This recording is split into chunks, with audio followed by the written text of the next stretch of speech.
कैसे चुप हो गए recording in progress हो गया तो. Okay, yeah.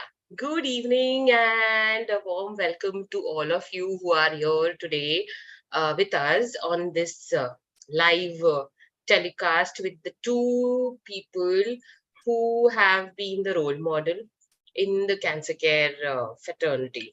And the best thing is they are known as the mischievous. So I would call them the firecrackers because that's what happens when these two meet. So one is Mrs. Vandana Gupta, who is the founder of We Care Foundation, and the other person is Viji Venkatesh. All who know her now, very famous as Umachi, but also she is the South Asia head for the Max Foundation. She is the managing trustee for Friends of Max. She is trustee for Being Human. And nothing more to add because everybody knows the two of them who have been in the space of cancer care or otherwise. So I am very happy and very delighted to have these two and moderating the sessions with these two. I don't know how much I will be able to talk once they both start talking. So I think I'm just doing this now. Okay. So going ahead, the question is to both of you. So tell me something about yourself, nothing about cancer talks, but something that people don't know about you guys, or maybe many of them don't know about you. Viji Venkatesh, go ahead, please. I go first. Yes.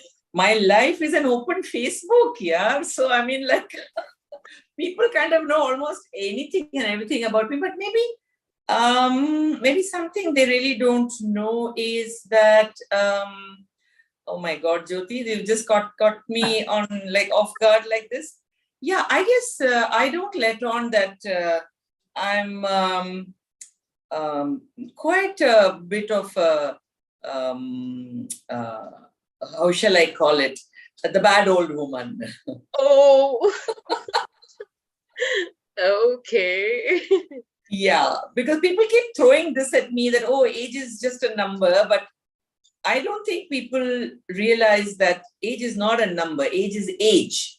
And I respect what age has done to my body, and I understand it, I accept it, and I will never be frivolous about my age. I think that not many people know. That's nice to know. Okay, Vandana Gupta. Okay, let me tell you something. I think everybody thinks I had a love marriage, which I didn't.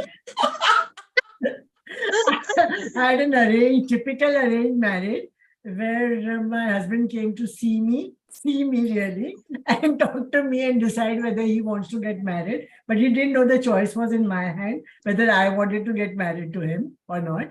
But anyway, it was an arranged marriage. And the good part is it has continued now for so many years, 50 years. We just celebrated our 50th anniversary.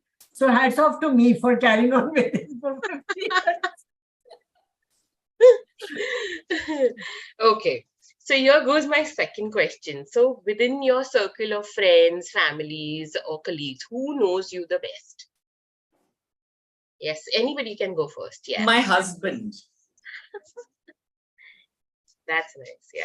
My husband. I think next to myself, I cannot cheat my husband. He knows me too well. Yeah. As much as I know myself. Maybe sometimes a little bit more than what I know myself. I hope he's listening to what you're saying. I hope so. Yes, Vandana ji. I don't think anyone, but really nobody really knows me because though I seem like a very happy-go-lucky and talkative person and all that, but there are many things which are inside me which I don't share with anybody. And I can surprise Sharad also many times because of the nature of mine. Because I feel, if everybody comes to know everything about you, then not because you need to be secretive, but then I think it takes out the glamour and the fun and there have to be something which are only yours. I think the only person who probably knew me more than anybody else was my mother, who's now no more. But she was somebody, who'd look at my face and she said, I know she's hurt, she's going to cry, but she won't cry. Because she could see my veins over here moving up and down, and she knew that I was about to cry or I was holding back my tears. So I think my mother was the only one. And as far as my feelings were concerned, my father was somebody who I shared a lot with because he was my philosopher, guide, everything. Because, he was somebody who I could tell my mistakes and who would listen to it, and then he would guide me on to what is wrong and what is right. So, I think these two people, otherwise, not many people know me. So where's Sharad uncle right now? In my pocket.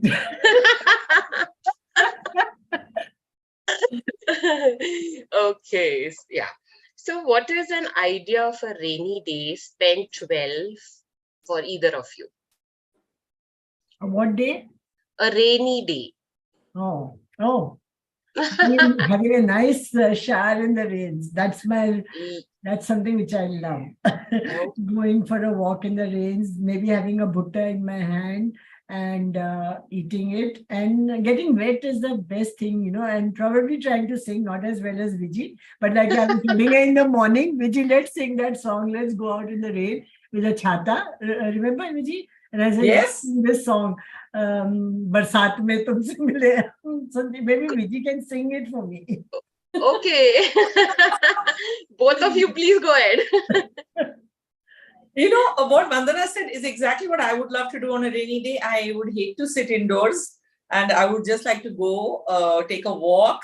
And I remember when my children were very small, the first day of rain, I would just push them out and the water would fall on their body covered with prickly heat, after this intense Bombay heat. And then we would all just walk in the rain. Yeah, I think that's what I also would love to do, Vandana. Just get out in the barish and walk and splash and yes, sing. What's the song you wanted me to sing? Barsat mein tumse mile hum. Barsat mein humse mile tum sajan, tumse mile hum barsat mein thak din din. She will do the Takdinadin for you, Viji. Viji, when Nana was just married, I think it was her first, my daughter-in-law, it was her first monsoon in Mumbai and she was very excited, So I said, let's walk in the rain. And somehow she got tricked into coming with me. And we walked all the way from our house in Kafpare to Marine Drive. And would you believe not a single drop of rain fell during that time? And we went and sat on the Marine Drive parapet hoping it was going to rain. And then the funny part was we had just walked out of the house with no money, with no nothing. So no way of going back except that you had to walk back home, So that's something which I always remember about rain, like taking Nana for the first rain shower and this is what happened. That's so nice. So here comes the next question. What is your favorite corner in your home and why? Which is the favorite corner in your home and why? The whole house is mine. And it's all... I'm talking about a corner. No, the whole house is a corner. No, that is okay. That is okay. But a corner. I treat the whole house as a corner and I like to sit in the house anywhere. And like a corner. The comfort zone in your house, yeah. There's a cane swing next to the window. Where we don't have a balcony in the house, and we enclosed the one balcony that there was. During the pandemic, I really I said, oh my God, there's nowhere I can go out and look at the sky. But then of course we also realized how privileged we are that we had a home at least. We had a roof at least. But there is this cane rocking chair that hangs just next to the open window. And that's my favorite spot in the house.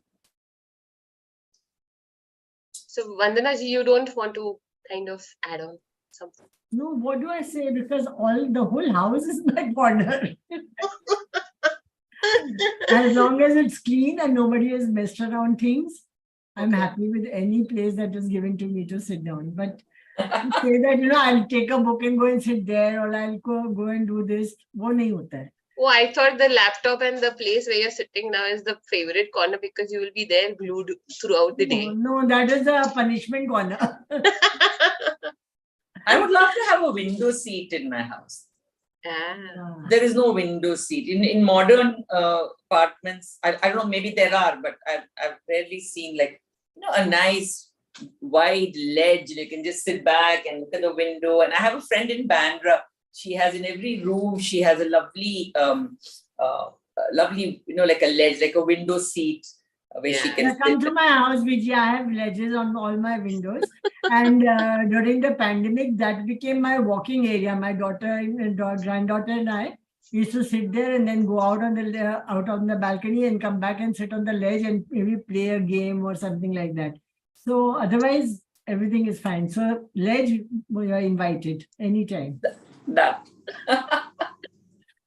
Yeah. Okay. So what is the one thing that you dare to do? Something that you really want to kind of. Yeah. Vandana, go ahead. Yeah. Dare to do. No, but if I want to do something, I can do it, no? Dare to do, I'm saying dare. You can do whatever you want to do. That's fine. Yeah. I mean, I can't hang on the plane's wing and go somewhere even if I want to. But still. What do I dare to do? What can I dare you with? There's nothing? Viji Venkatesh will have something. I want to do the base camp Mount Everest. I don't know if that's a dare or but that's something which I really want to do and I want to kind of push myself to do it. I don't know. That's my bucket list. Yeah. Yes, Vandana ji. नहीं ऐसा कुछ नहीं है पागल करने की बात You both can start this expedition, at least वो कहीं पे या तो वो शेरपा चला जाएगा कहीं या तो आप पहुंच जाओगे माउंट एवरेस्ट कहीं ना कहीं तो हो ही जाएगा. कुछ एक वो है ना, there's an idiom which says those who dare are something and those who do it are something. There's something like that, right? Yeah, I can't remember it. But anybody dares me to do something, I do it. वही तो, if somebody dares me to do somebody dares me to do anything, I do it. I will do it. And I know VG is also like that. I'll do it. I can, if you dare me to do something, I'll do it. But in my mind to say that, I want to do, then I can have the craziest ideas. Like, flying on the wings of the plane instead of being inside. So, like fantasy dreams. But you dare me to do something, I'll do it. I remember last year, we were at a head office in Seattle. We go every year for our region head meeting. So one of our Asia Pacific region head, we were at some park or something, and there were all these huge fountains in summer. And the kids are all playing in the fountain, and we were fully clothed. And Mei-Ching says, "Okay, Viji, I dare you to go and walk in the fountains." I said, "Yeah, no problem." I walked. I got wet, but then I walked. I mean, like, it was not such a big deal, no? So I just walked. And I remember once we were sitting in a cafe, quite a few of us in Bangalore, some street side cafe, and one very fancy BMW came and parked itself out there. So one of the guys said, you keep doing your sari pose all the time. Now go and tell that guy who's there in that BMW that you want to pose, with his car." I said, "Yeah, no problem. I'll go and tell him." I went and there was this guy there. And it was a lovely, top-down BMW. I said, "You know what? I was wearing a sari. And I said, I want to stand here and get a picture taken." And it got done. But we did something, when I was in college, I remember, I was in the hostel and my brother had come over and taken a few of us out, because going out with my, as people staying in the hostel was a big deal. So we were about 5 or 6 or as many as the car could hold. And we sat in the car and we went. And then we were refueling the car. And there was a Mercedes standing next to us, which was like single driver. So my brother said, "Himmat hai to jaake bol usko ki gaadi badal dete." I said, "Isme himmat ki kya baat hai?" I went and I said, भाई साहब हम लोग बहुत ज्यादा लोग हैं, आप अकेले गाड़ी बदलते हैं. He was so shocked. He couldn't imagine कि वो क्या कहे क्या नहीं कहे something. So ऐसे कोई कुछ बोलेगा तो I can do anything. पर बाकी तो कोई वो नहीं है, डर नहीं है किसी चीज का. Okay. So I think that comes with age. I think Huh? as we grow older, we don't really worry about too many, silly things. Like, Yeah. I mean, we know what's important and like what's. No, Like and there are somebody has to tell me that you can't do this. Like I remember the first time I was traveling to USA. This was like in 69, 70 or something like that. And my cousin, who was a very frequent flyer that time, naturally had to give us tips because he knew the whole world at the back of his hand.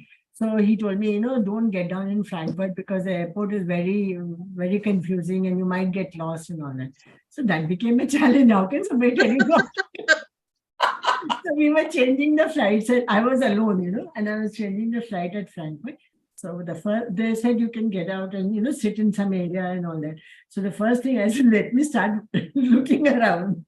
And very soon while looking around, I realized I have come out towards the out gate. उस समय इतनी security वगैरह भी नहीं होती थी ना. And then I realized कि तो कुछ गड़बड़ हो गया कहीं. I got myself lost somewhere. So I told somebody, I said, do the flights change? Do the airplanes change? He said, no, ma'am, but are you going or are you coming? I said, no, I'm going. So he said, I think you walked the other way around. Okay. So I walked back and got into my flight. But how can you tell somebody don't do this? That becomes a challenge then. Yeah, true to their own selves. Yeah. So any choice or decision you think of now that was your best or that was your worst? Anything that comes to your mind about the choices that you've made, which you felt it was the best and the worst? Starting weekend without any knowledge, without any thoughts, without anything, just jumping into it. Khud ka cancer, just had cancer, not knowing what to do next. So why not do something for the patients and started without, today if somebody tells me to start an organization, it might be very, very difficult because now you know what are the, the repercussions, what all you need to start an organization, how would it go and all that. But back then in 1993, it was just my passionate desire to do something. And it wasn't even a thoughtful decision. It was just that I needed to do something. And I started. And it became like a dream. So. Yeah. Yes, Viji.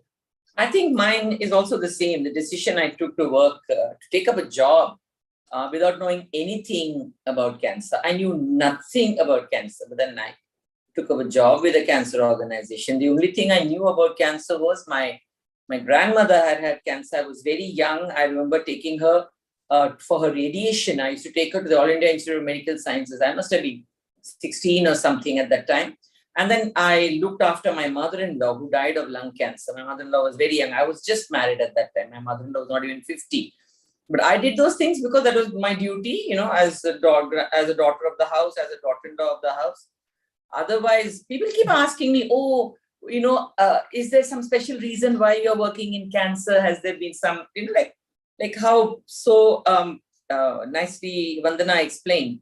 So no, I just needed a job and I took that job without really thinking. And now 36 years later, I think that was one of the best decisions I ever made. But I also think as human beings, that's one great quality we have, we make things work for us. Whatever is the situation we find ourselves in, I think that's the instinct, survival instinct. Whatever situation we find ourselves in, we make it work for us. And I think women more so. Yeah. And I think getting the support from home is very important because I would say that, my husband was extremely supportive. Never any questions asked why I was doing what I was doing, where I was going. And, whatever it is. If I chose to tell him something, he would listen. I hope he listened because most of the times he would never look up at me or something like that. And then that was it. So even if he didn't listen, it was so much the better because that means you could do whatever you want to do because you never had the guilt that I didn't tell you. Of course I told you, but you didn't listen. That's your choice. So I think, and then, you pick up so many things in the way. I remember I used to be cooking in the kitchen and I had these tables made for my children and they would sit there and, and study. And then I took another table and sat down and made notes for cancer because that's how I learned about cancer. But it was something that we did and I think it's worked out well. And now it's for Jyoti to carry on as far as WeCare is concerned. And I'm sure you found a suitable number 2 for yourself, Viji.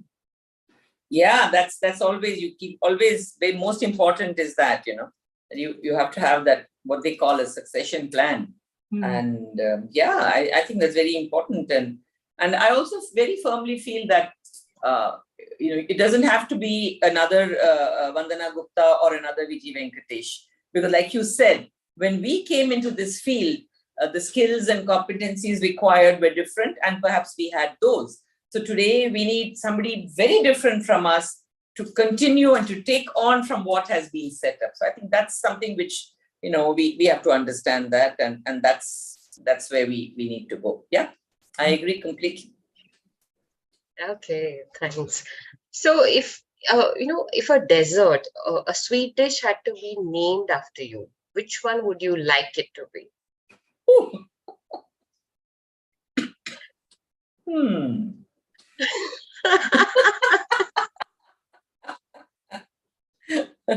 Lamba naam hai. How can somebody have a dessert with such a long name? They'll कुछ forget. नहीं सब कुछ हो सकता है. अभी तो बोले dare to dream kind of a thing. So Viji da halwa. I know, yeah, Viji the halwa. So it's the gajar halwa that goes after it because there are too many halwas. Or which halwa you want? I love gajar halwa, so Viji da halwa. Okay. So yes, Vandana ji. Kya bolo? Sugar syrup with farsan. But what will you name it? Oh, name abhi. Socho. Oh, I love it, the rasgulla juice. You take that rasgulla ka chashni and you put little namkeen in it and then you eat it. And it's really one of the most tasty desserts. So maybe you can call it Vandana Mithai. Too mundane. Vandana special. Vandana special. Not Van special. Van special. Nice. Yeah, see? Yeah, that's nice. So you go for the sweet syrup with the namkeen and Viji the halwa is the gajar ka halwa that happens. So nice, yeah. So the next one is, what has been your weirdest dream that you have had? How can we share the weirdest dreams? So many weird dreams. जो share कर सकते हो वही करो.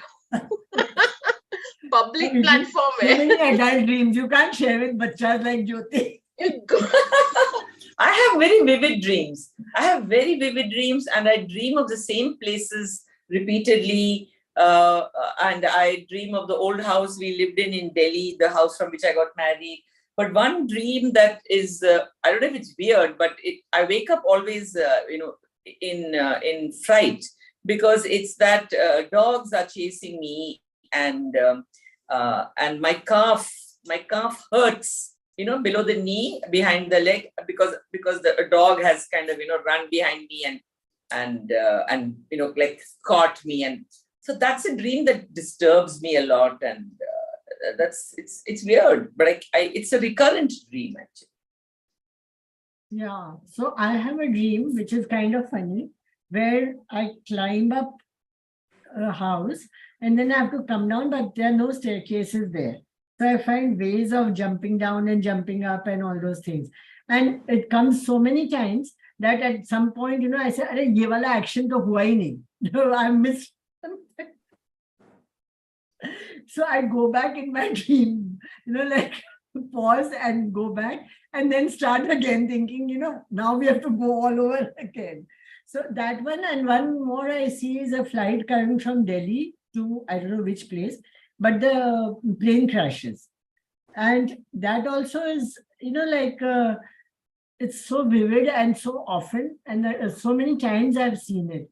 So I don't know what these signify, or whether it's some sort of a fear, or is it the fear of rising up or whatever? I don't know.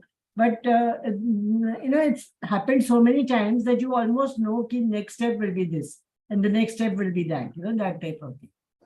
Another recurring dream for me is that I'm like, oh my God, I'm not going to college and exams are there and I'm going to the library. I haven't made my notes. And I realize, oh my God, all these years I missed my classes and now exams. And then I wake up with such a feeling of relief that, oh no, I mean, it's okay. I'm done with exams and done with college. It's such a sense of, but that's another recurrent dream. Missing flight is also there, Vandana. Missing flight. You actually miss flights, not only in dreams, in actual facts also you have missed your flights. Yes, yes. The wrong airport, catching the wrong airport, everything. Yes. But I know these dreams are there and there are people who analyze these dreams. So maybe both of you can, just off the topic, yes, that can be the thing if it's really so weird. But I don't know if I want to have my dreams analyzed. I'm quite okay with them being what they are. The thing is, I don't want any steps to be missed out in my dream. If it happens, then you have to play back. Imagine going back and replaying the step about not doing that, and again in your dream, you do that step. That has to be done. It has to be a perfect dream. Yeah, true. So subconsciously, it works on everything. Mr. Jyoti, thank you for saying that.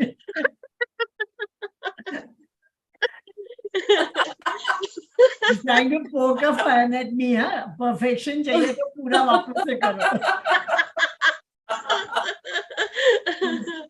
Okay. So here goes my next question. So, what is more important, whether to react to a situation or to respond to a situation? I do what instinct tells me to do. I don't think if I don't know if that's good or bad, but I've always seen that if I follow my gut instinct, I do something and it may not be the most appropriate, but that is how it was meant to be. So I don't overthink or overanalyze. I just do what my instinct tells me to do. So if I feel I should react, I react. If I feel I should not react, I don't. If I feel I should take some result-oriented, some constructive step and respond to something, I do. If I feel no, I just need to do anything, I don't do anything. It's got me here so far without having killed anybody and without having anybody killed me. So I guess I'm okay. Yeah, so while I was younger in my age, not that I'm older now, but that time it was always reaction. If somebody said something, then you had to react. You could not keep quiet because that's how it was. Because everything had to be done so correct that, you could not stop by not reacting. But over the years, at least I feel the change that has come in with me is that you learn to respond rather than react. Because I think that helps in keeping your calm and also the other person, because everybody does not go by your reactions. They also may be having a thought or something like that. But that's taken a lot of years, to respond. I must thank a friend of mine in college because she's the one who actually, we went to hostel, and she was my roommate. And for me, it was like, do it now. If you're not doing it, I'm angry, that type of thing. And I would react. And so she would say, do what you like. I'm not going to do that. I'm not going to do what you want me to do when you want me to do. I will do it at my pace. And that was so frustrating. I couldn't fight with her very many times because she was my roommate. And I was very fond of her. But at the same time, it was frustrating at that time to respond. It was always like reaction. But I think that really helped me a lot.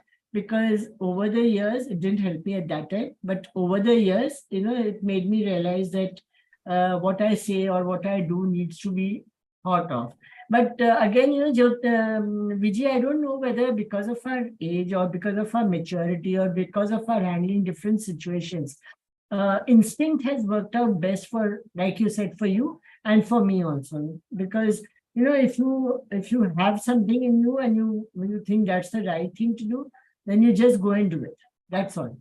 I remember fighting with the authorities at Tata Memorial Hospital for starting VCare because there were so many things. But that time one didn't know, you could not do these things or you should not do that thing. It was more like an instinct that you want to do something good, you're not doing anything for your benefit, and so you do it.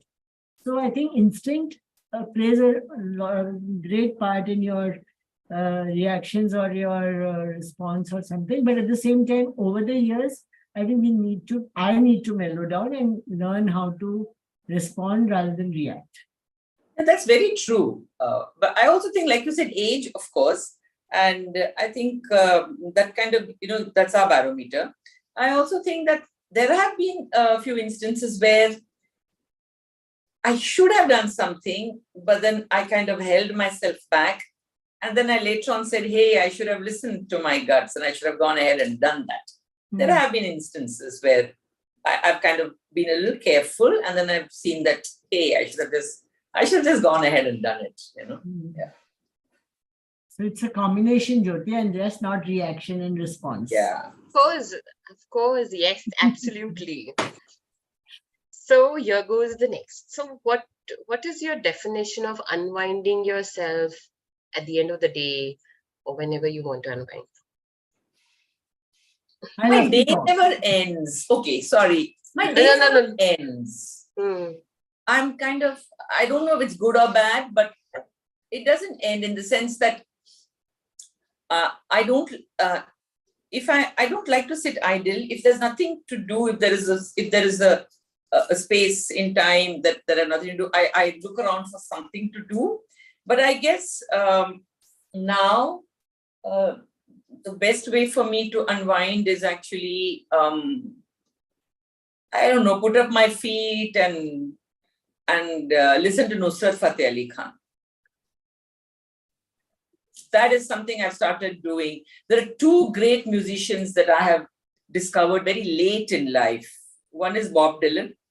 I discovered him only like say 20 years ago. Only when 50 years ago, my 14-year-old sister would be, knew everything about Bob Dylan. And Nusrat Fateh Ali Khan, if you ask me what is one regret in life, I've never heard that great man. I've never watched him perform live. So today, when I have to unwind, I put up my feet and I listen to Nusrat Fateh Ali Khan. Vandana. Yeah, for me, it's like, I think the greatest happiness I get is in talking, communication. So I love to talk. It can be as nonsensical as possible, and it can be sensible if at all. But somehow I feel, talking makes me feel great, makes me feel happy. And that's why for me, meeting people, talking to them, spending time in talking, even over the phone, and I think that way COVID came as a big blessing, because every day I would decide to call up five relatives and talk to them. And whether they called back or didn't call back, it didn't matter to me. I had spent my time happily talking to those 5 people and keeping in touch with them. And gradually over time, they started talking and all that. So I think talking is a big thing for me. It really helps. It does. True. Yes. So what is, when, if your better half had to describe you in one word, what would it be? Nag.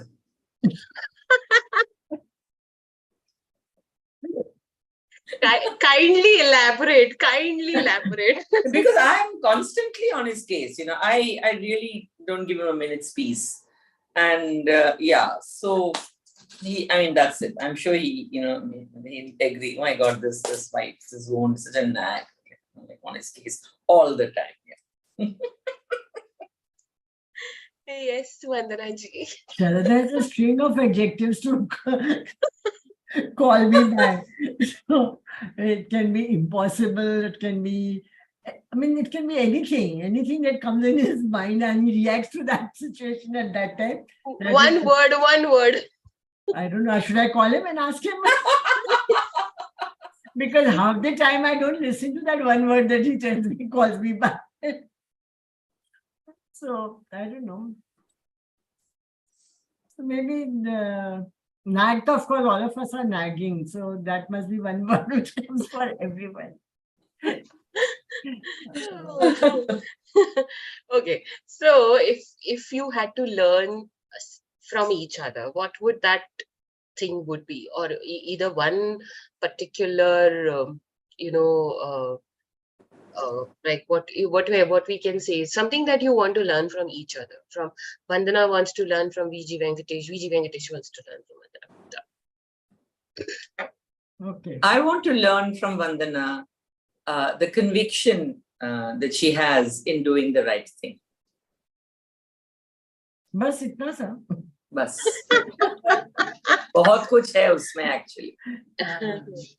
No, I admire Viji for all that she's done, all the ups and downs that she has faced, and still come out with a smile. I don't know how much of sorrow and sadness she hides, but that never comes on the face. And she's such an exuberant person that even if you don't want to, you begin to talk and smile and open up and all that. So I think that's a very, very good quality.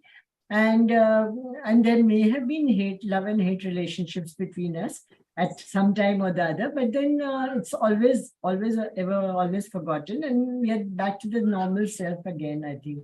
And that is a quality which I think everybody should learn from Viji. And of course, I miss her when she doesn't put her posts on the Facebook, because I don't know where she is and what she's doing. And that also is a big art, because, to be able to keep up with the social media every single day, 3 or 4 posts in a day, is a great art. I don't think I could do it. So it would be nice to learn those things. Even if you don't learn, at least appreciate all those things, and maybe convey to Viji sometimes that, these are good things that are there with you. Yeah, everything that Vandana has said just now it proves what I said. It's that I like her conviction to stick to what is right, and she's honest, and she shares her honest opinion. Yeah, great.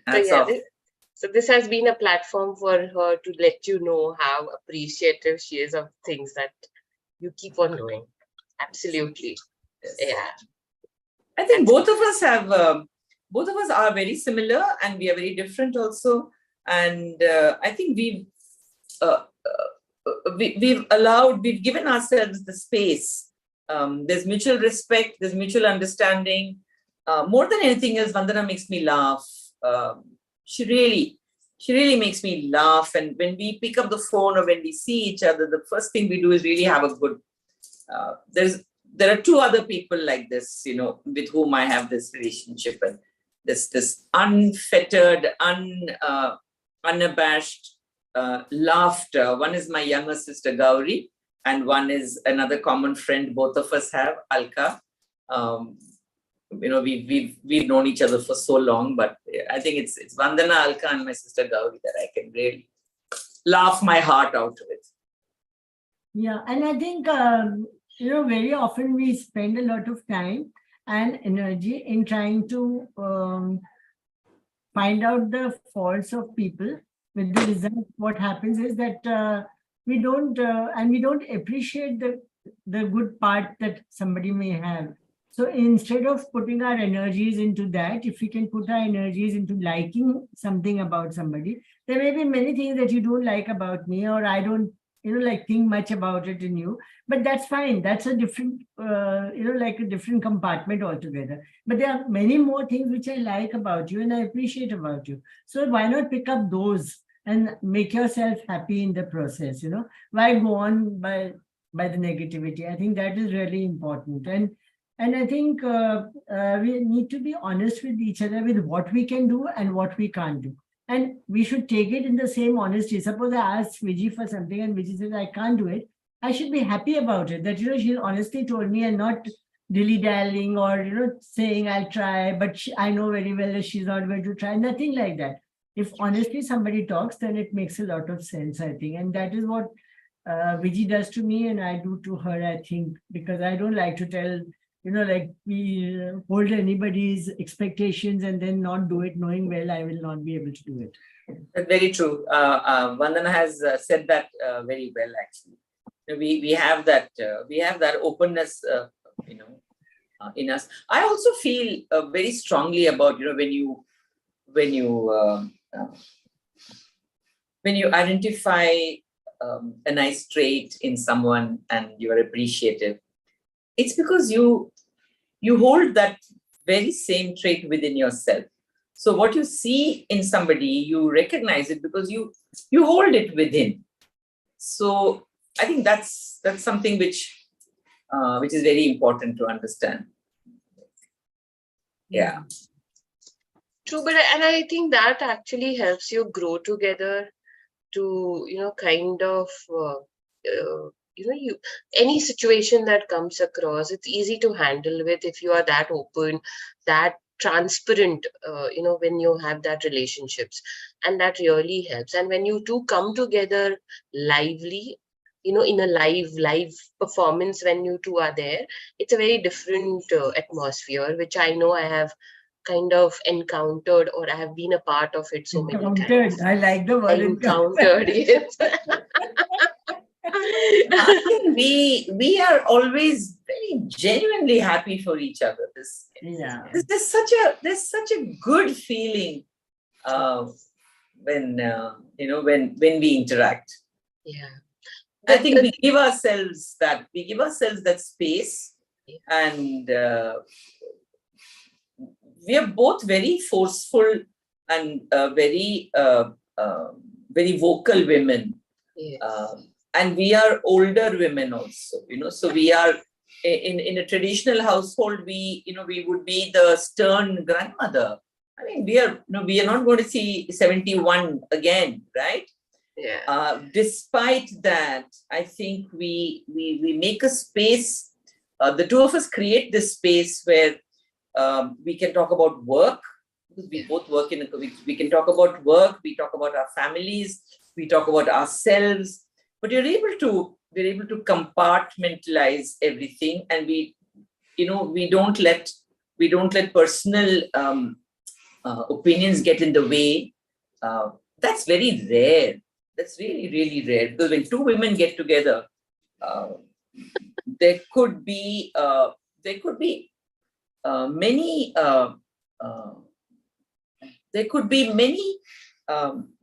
powerful and disturbing outcomes. We kind of are. We keep ourselves in check. True. So when you two meet, it's an electrifying outcome. That's the whole, because that's Once how you stop laughing.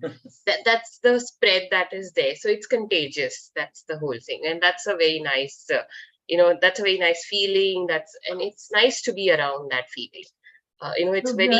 As far as work is concerned, Jyoti, I think both Vijay and I work in collaboration in the true sense of the word. That if there is something that, and like we both work for cancer in the major thing, and so if there's something in the cancer field, if there's a patient who requires help, whether Vijay needs something or whether I need something, there's no harm in talking to each other and finding out. And there's no need to duplicate those efforts to say that, I am more powerful or I'm more knowledgeable or something like that. I know that if I need something, I can always go back to Vijay and take it and get it out from her and share it with the patients. So as far as the families are concerned, we are happy to know each other. We are happy to be a part of each other. And we also understand the limitations that we have. And so we respect those limitations, because one of us may have more, freedom to move around. The other may not have as much freedom to move around. But that's fine. You don't sort of start judging somebody because of those things. And it's the same thing amongst, doctors and friends and all that, that you introduce people happily without feeling the threat that, if I introduce Vijay to so-and-so, then I will be lost out because Vijay will take over. So that threat is never there for any of the relationships. I think that plays a very important part. Yeah. Having that, the synergy of being comfortable with each other is so much more important in any relationship, that it really, as I said, it makes you grow much more better as a person. That's the whole I think the word Vandana used, threat, that is so correct and so vital. Because today in every field, there is so much of competition, there is so much of fear, there is so much of lack of self-confidence, lack of assurance. We've worked through this, when you know somebody for 35 years and you've been, working in the same arena, it's not the easiest. And again, I would say that it's our nature, the way we are. We are very outspoken. We are very warm, welcoming, frank, honest. All that is there. But every relationship has to be nurtured. You keep having work at a relationship. You can never take a relationship for granted. And I think with Vandana Gupta and Vijay Venkatesh, I think that hard work shows now. Yeah. We've really worked on it, and it shows. And listen, we wanted to work on it. We care for each other, we respect each other, we really are very fond of each other, which is why we worked at this relationship. And any relationship is based on trust and faith. And I think that's very important. And today, Vandana is my go-to person for anything in cancer. Anything at all, it's Vandana I message first. So I must also share something here just to show that, we don't have a competition with each other. Viji had applied for a scholarship, for a award thing to the SPAN, which is the organization which deals with sarcomas. And Nikhil was also, he was a part of the board in that. So after the awards were announced, Max Foundation had got the award, and none of them were there to. Vijay could not come because, Vijay could not come because I think whatever reason, and Nikhil could not come because of his ill health. But the moment it was announced, I had no qualms in getting up to take that award. It was like, I have got that award, something like that. And because if there was competition, I would probably hesitate, and the first thing I did was send a message to Vijay. I know it might have been very late at night because I think we were in Milan that time. And to send her a message at that time that, you've received this award and I've accepted it on your behalf. So that was one thing. And secondly, the same, after, I think the year after, Nikhil passed away. And they asked me to be a part of the board on this thing. And I was like, contemplating whether it's a good decision to step into Nikhil's shoes or not, or whether it's a good, right thing to do or not. So, we had this interview when they spoke to me and all that. And I said, let me get back to you. And I spoke to Vijay and I told her, I said, this is what they're planning to do. Is it a good thing to accept? And her reaction was that I'm glad that they've asked you, because I'm happy that, you are going to be there instead of Nikhil. So she could have been upset. I need not have shared this with her. But that came so naturally for me. And I think it was so naturally for her also, that you never feel bad in sharing anything that is happening with each other. Never. The joy all of my Malayalam friends know about your movie and they've all seen it. Yeah. जहाँ कोई बोलता है ना मलयालम में, अरे मेरे पास एक movie है ना. But that's how the healthy relationships should be, isn't it? Whether it's in your workspace or whether it's in your personal space. And I guess that gives you that freedom to express, which is so much more important in anything. Well, coming to my, Viji, you wanted to say something? Yeah, I just want to say that, in our relationship, there is this, that we know that we are there as also a protection for each other. That's why that there's no ego or there is no feeling of threat, because I know that I go to Vandana for, with any issue I might have or something I need to know, because I know that Vandana will always tell me the right thing to do. And that is a kind of a protection. So it's like I check with Vandana first. Hey, can I do this? Can I say this? Maybe not so specifically, but I know that being sharing something with Vandana and consulting with Vandana for an action that has to be taken, and that it'll always be the right thing to do. There's only one way of doing something right, So I have that courage or that confidence in Vandana because that's her conviction. That's what I keep saying, that's she's so steadfast in her conviction. I'm so happy Immediate with response, Viji. Yeah. Immediate response. There's no thinking. You yeah. say something and immediately I respond. I don't know whether it's a good thing to do, but I think the immediate response is your gut feeling which comes out. And Exactly. Yeah. It's so nice this whole conversation has been. So here goes my last question. Uh-uh. Okay, what advice would you give your younger self and why? Your younger self or younger staff? Your younger self and why? Have What you- I've younger- learned, Yes. what I've learned is that there is no tomorrow.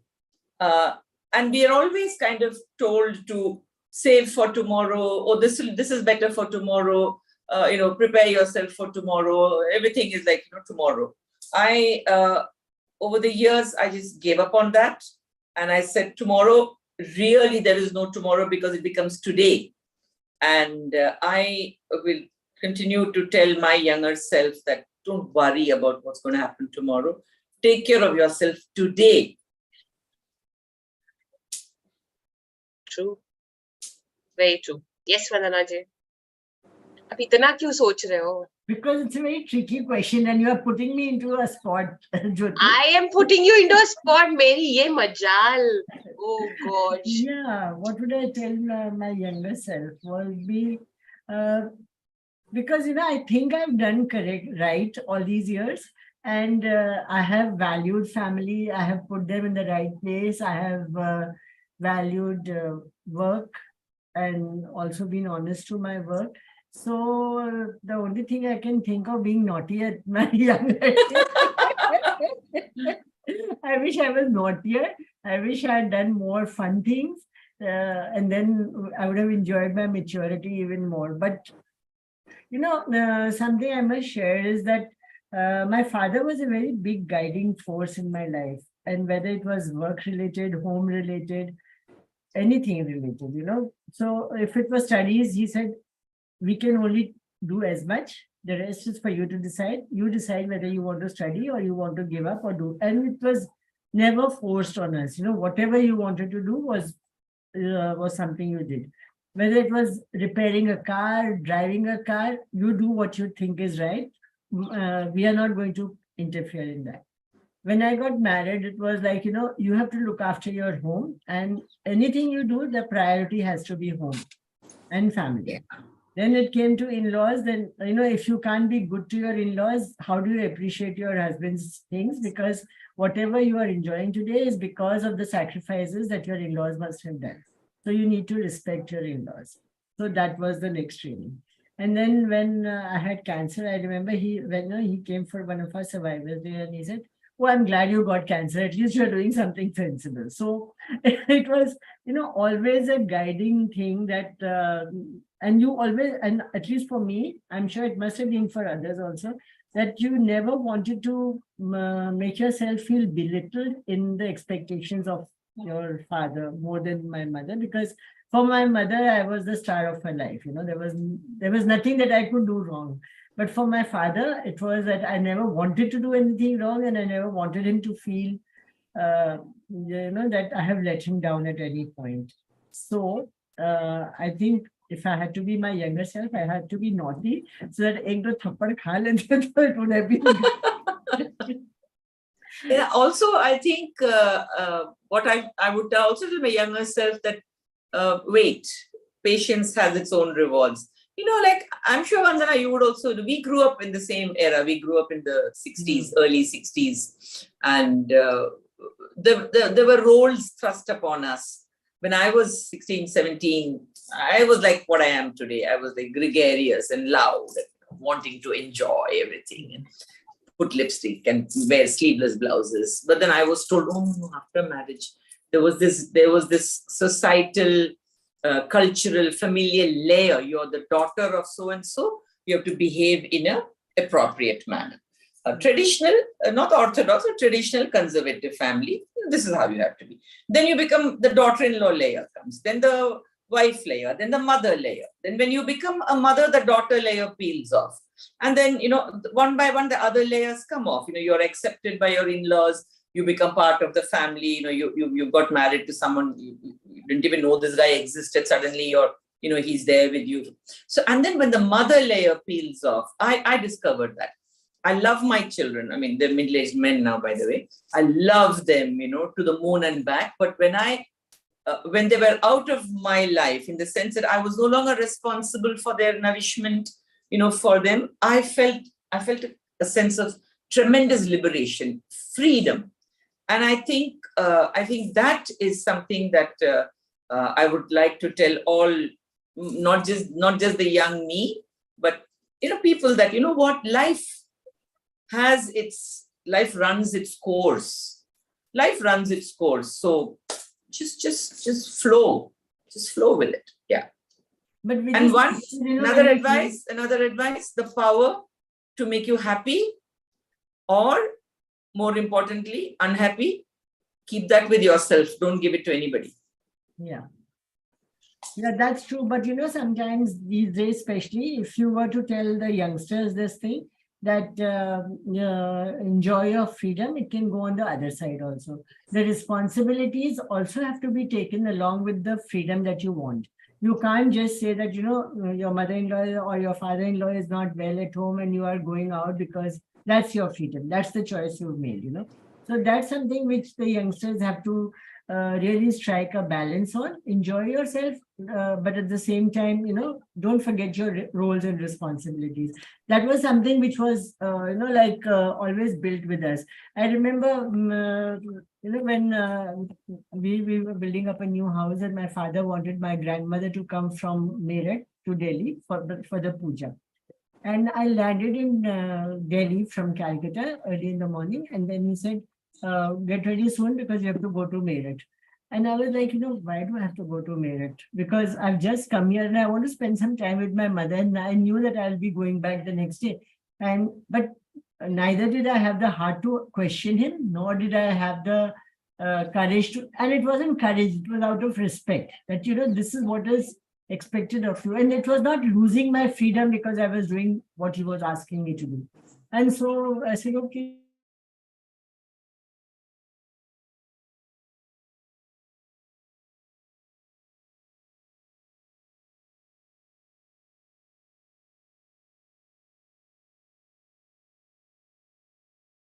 Which is what people have to understand, that there's a difference between imposing things and there's a difference between the respect you are giving to the person who according to you may be imposing something. I think that differentiation is extremely important. I think the next generation, our children, our grandchildren, our colleagues, our team we work with a lot of young people who look up to us. I think we owe a great responsibility. And the way we conduct ourselves, you don't have to teach anybody. We don't have to worry if somebody is going to learn the right thing. By our demeanor, the way we conduct ourselves, I think people around us will learn those values. So it's how we conduct ourselves. And I think that makes the biggest difference. Never lose respect for another person. Values. They don't change. Values don't change. Yeah.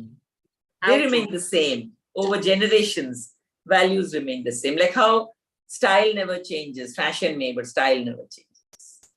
True. And also, we may say whatever we may say to somebody outside, but in the heart of the heart, what is the right thing to do and what is not the right thing to do. Yeah. So if you can listen to your own self, to your own voice, to your own inner self, rather than get carried away by anything outside, I think that makes a lot of difference, and that is important. Yeah.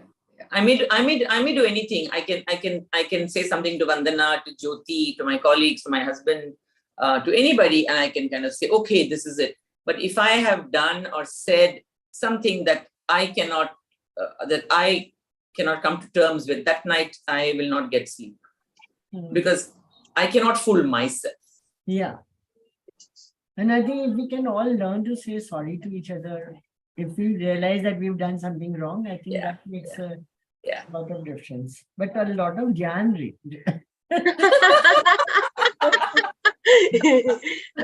So, but it has been such a fun and, I mean, this was so much on my mind to have you two together. And, it was just that a thought that I shared with you all and said, okay, let's come on the platform and see how best we can get it. But thank you so much for this. And as the title suggests, you all are the powerhouse duo, and keep vibrating, keep sending, be contagious, have your vibrations spread across. And I think, as you all said, we are there working with you all as young generations, and yes, we are all learning so much more from you all. And thank you for being our mentors, and thank you for making us learn life in a more better way. But thank you for being with me today, and thank you for being with WeCare today. But that's been Great so honor. It's a great honor. Thank you for learning from us, giving us the opportunity. I knew that would come from you. You will never leave that. So, yes, but it Thank has you. been so fun. Thank you so much. Thank you. Let me take a screenshot. Don't go away, anybody. Okay. How can I not take a I know. picture? Right? Okay. Let me have that smile now. All right. Yes. Thank you. Thank you so much. Take care and have a very nice Now everybody weekend. knows where Viji was here today evening.